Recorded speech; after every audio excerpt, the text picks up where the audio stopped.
Thank you everyone for joining me one more time on Your Health is Your Best Wealth. All right, today I'll be exploring law number 2, right? And this law now is exercise. Yes, as we've started a series last week with the 8 laws, right, that really benefit our health. If we incorporate these laws, we will live healthier, happier, and more fun filled, meaningful lives. Right? Yes. All right. So today, welcome back. Right? Welcome back. Right? All right, so let us really look on the benefits of exercises, right? What it can really do to our health. Because many persons today, they think exercise is only about losing weight or building muscles. But it goes far beyond that. Regular movement can strengthen the heart, improve mood, increase energy, yes, support brain function, reduce stress, help regulate blood sugar, and even lower the risk of many chronic diseases. Yes. Many daily activities that we see where once require us to really move, guess what happened? We now have machine doing it. So it's all about convenience now. Persons can really work sitting down. Persons can order food online. We have elevators that we can use now instead of actually climbing the stairs, right? And persons, they no longer walk, they drive. Most persons, they drive short distances. And most persons, most of us, we spend hours on phones and computers, so we no longer really get to put in those steps, right? As convenience increases, natural movement decreases. So the human body was designed to move regularly, believe it or not. But modern lifestyle have made inactivity normal. So over time, inactivity can negatively affect our cardiovascular system, our metabolism, our muscles, our joints, our brain, and our emotional health. Because we're not active again, this can cause so many negative effects on over our body overall. And for this reason, exercise is considered one of the foundational principles of long-term wellness. Yes. So in this video, basically, we'll explore how exercise affects the body, the mind, and overall well-being, and why movement is one of the most powerful tools for better health. Yes. So stay tuned now and let's dive in. So how does exercise benefit us physically? All right, as it relates to our cardiovascular strengthening, our whole cardiovascular system, right? Exercise help improve our cardiovascular system by strengthening the heart and helping blood move more efficiently throughout the body, right? And we know the cardiovascular system include the heart, blood, and blood vessels, and its job is to basically just carry oxygen and nutrients to every part of the body. All right, so what exercises can we basically do to really improve the strengthening of our cardiovascular system?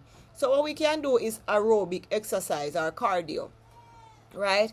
And these exercises really basically involves like include walking, jogging, cycling, swimming, right? And these really increases the heart rate, right? And as a result of doing these exercises, our heart now begin to even, pump blood even more efficiently, right? Yes. And over time, these strengthen the heart muscles, right? I put more pressure upon the heart muscle. Yes, so they're not really lazy, so they really become now strong and strengthened, allowing it to put, and this now will allow it to pump blood more effectively with less strain. Yes. And this also improves circulation, right? So it now helps the blood vessel now to be flexible and to open even more, right? So it's now easier for oxygen rich blood to flow through the body. blood that and oxygen and everything just to flow freely through the body, no restriction, right? And this will now help to lower blood pressure and reduce stress on the heart. Yes. Regular exercise also help reduce bad cholesterol build up in the arteries. It improves oxygen delivery to the organs and muscles. Also help maintain a healthy weight, reduce inflammation in our bodies, right? And lower the risk of blood clots, right? So all of these benefits work together to create a healthier cardiovascular system and reduce the risk of serious conditions such as heart disease, high blood pressure, heart attack, strokes. Yes. Also, exercise as it relates to our whole metabolism. Yes, it regulates our metabolic system. Yes, man. It really improves when it comes down to insulin sensitivity, right? It make it more highly effective at preventing type 2 diabetes and manage obesity. Yes. So insulin resistance happens when the body cells really stop responding properly to insulin, making it harder for sugar to move from the blood into the cells for energy, right? So as a result now, sugar build up in the bloodstream, right? And which over time, it can, when sugar build up in the bloodstream, it leads to fatigue, weight gain, pre-diabetes or type 2 diabetes, right? So exercise now really help with insulin resistance by helping our bodies now really use sugar better, right? In that, right? This sugar now is being pulled, because when we walk, when we run, or when we move our muscles, right, the muscles now pull sugar out of the blood and use it for energy. So there's no longer this build-up in our blood. Exercise also makes the cell more sensitive to insulin again, so insulin can work better. Also, it lowers excess body fat, right, especially belly fat, which is strongly linked to insulin resistance. Persons that you say with big belly, it is strongly linked to insulin resistance. They are insulin resistant. It also improves blood flow and reduces inflammation in the body, right? So exercise also helps the body burn stored sugar and fat more efficiently. Yes, that's the long and short of it, basically. So now our metabolism is improved as a result, so no more stored up sugar in our system, because you exercise. So even one workout can help the body use insulin better for hours afterwards. Simple activities like walking, dancing, cycling, swimming, strength training, stretching and movement throughout the day. And one of the best and simplest forms is walking after your meals. That is very, very effective, right? So even a 10 to 15 minute walk after eating can lower blood sugar. Yes. Exercise is also important when it comes on to cellular repair and anti-inflammation. It works against inflammation. Believe it or not, exercise does. Exercise reduces chronic low-grade inflammation that damages tissues over time. Yes, it does. And it promotes the release of health-promoting cellular signals. Exercise helps the body repair itself and calm down hidden inflammation inside the body. Right? Because remember, inflammation is the body's natural way, right, to respond to injury, stress, poor diet, sickness, right, a lack of sleep, or too little movement. You're not exercise, right? So guess what happened? A small amount is normal. Of inflammation is really normal, right, and helpful. Like we get a cut or whatever, right? But when inflammation stays in the body for too long, for a long period of time, it can slowly damage tissues, organs, blood vessels, and cells. And this is called chronic inflammation, right? So exercise helps reduce this harmful inflammation by improving blood flow, right? Helping the body remove waste balancing hormones, and strengthening the immune system. So when you move your body, your muscles also release special natural chemicals called health promoting signals that tell the body to heal, repair, and function better. So in simple terms, exercise tells the body, repair yourself, strengthen yourself, and calm down inflammation. Okay, when it comes down to muscle and bone maintenance, exercise helps strengthen bones by putting healthy pressure and movement on them. So when you walk, when you run, when you lift weights, when you dance or move your body, the bones feel that pressure and respond by becoming stronger and denser. Bones are living tissues, not dead material. You remember that, right? So they are constantly breaking down old. So the body is constantly breaking down old bones and building new ones. So exercise now signals the body to build more bone tissue and repair weak bones. Yes. So when muscles pull on the bones during movement, it stimulates special bone building cells to repair and strengthen the bone structure. Right? So this helps bones to become thicker, stronger, and less likely to break. So some of the weight bearing exercises that we can do to help build our bones are walking, jogging, dancing, climbing stairs, strength training, and jumping exercises. Remember, without enough movement, without enough exercise, bones can gradually become weaker, lose density over time, and you're at risk for osteoporosis, which is otherwise called brittle bones or weak bones. Yes.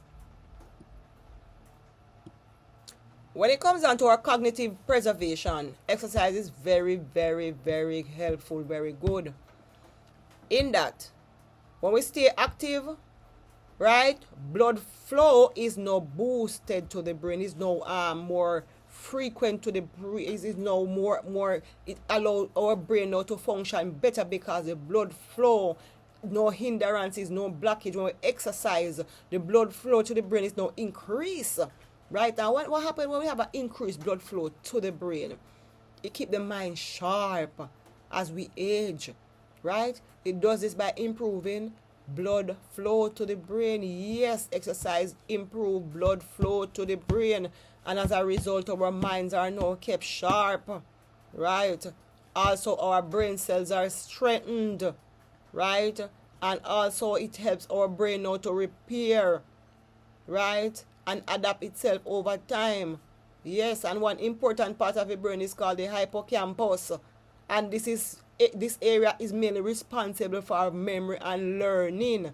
So as people get older, guess what happens? The hippocampus now naturally becomes smaller, so which can lead to memory problems and slower thinking, right? But guess what happens? Regular exercise, especially aerobic activities like walking, cycling, swimming, or dancing, actually help increase the size of the hippocampus and slow down age-related memory decline, right? So persons that you see suffer like dementia or all of those things, and to avoid those things, what you do, you start to walk, exercise, increase the blood flow to your brain, right? Because when you exercise, remember, blood vessels, the body now grow new blood vessels in the brain, and this process is called angiogenesis. This new blood vessel help improve long-term blood flow and support healthy brain function.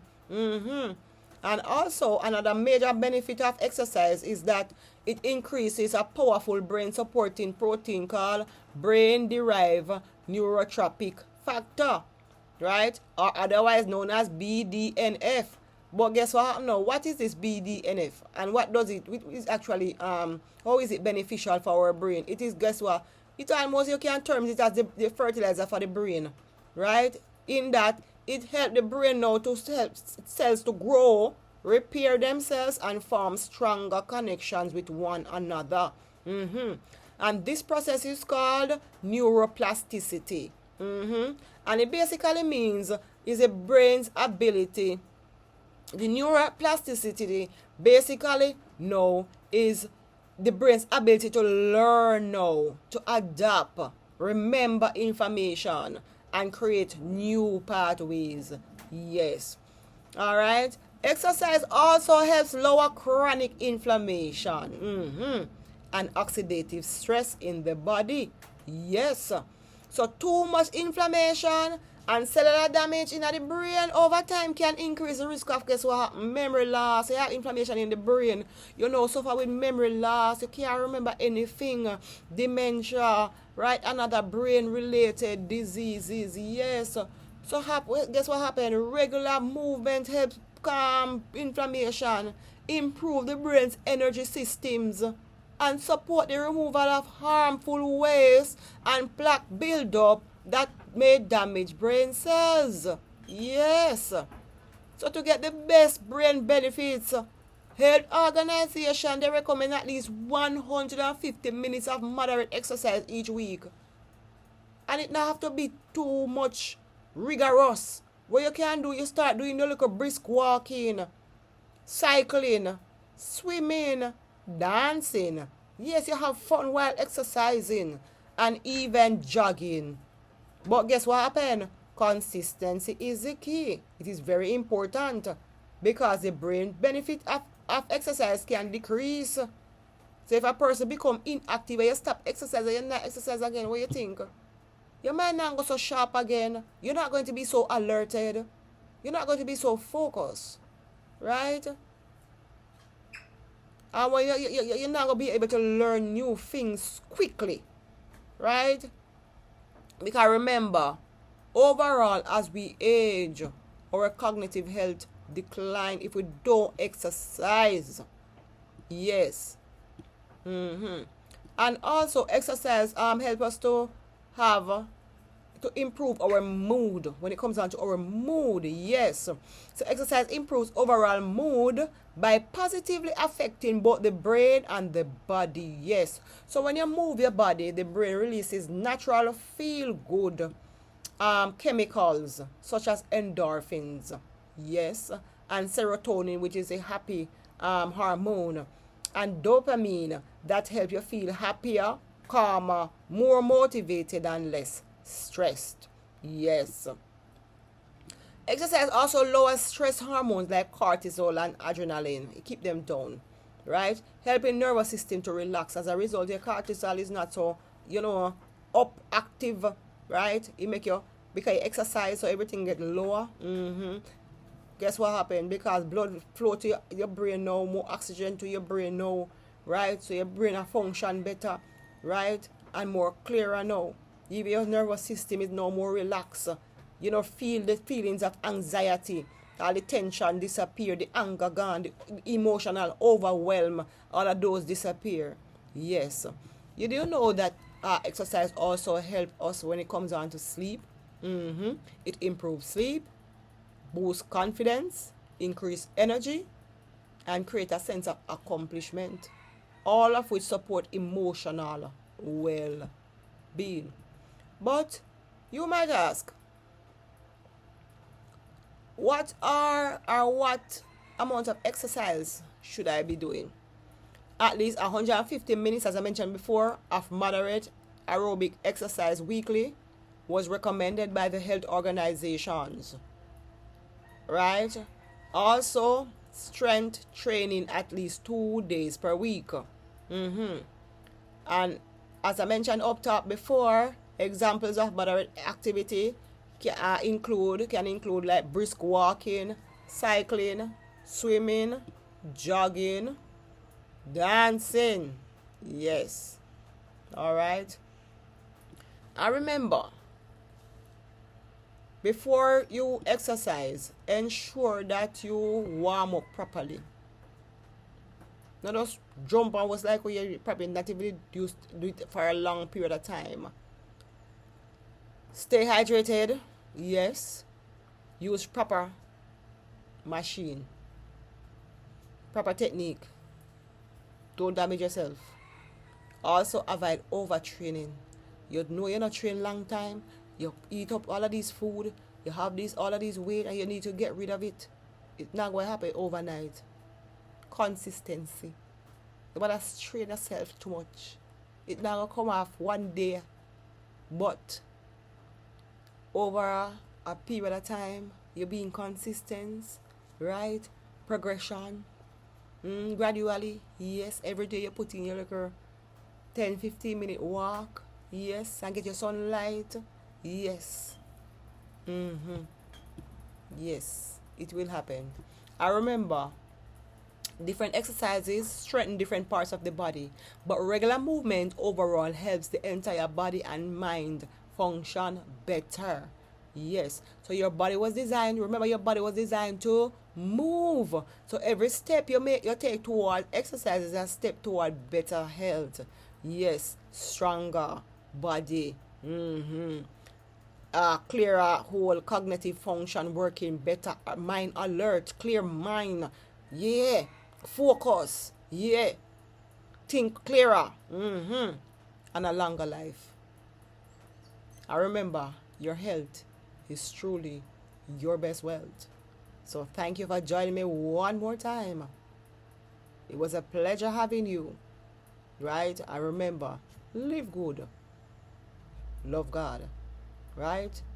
And do unto your neighbor as you would have them do unto you. What you don't like for yourself, don't give it to nobody else. All right? Blessings. Thank you very much for joining me one more time. All right, and see you next time. Okay? All right. Thank you. Thank you. Thank you.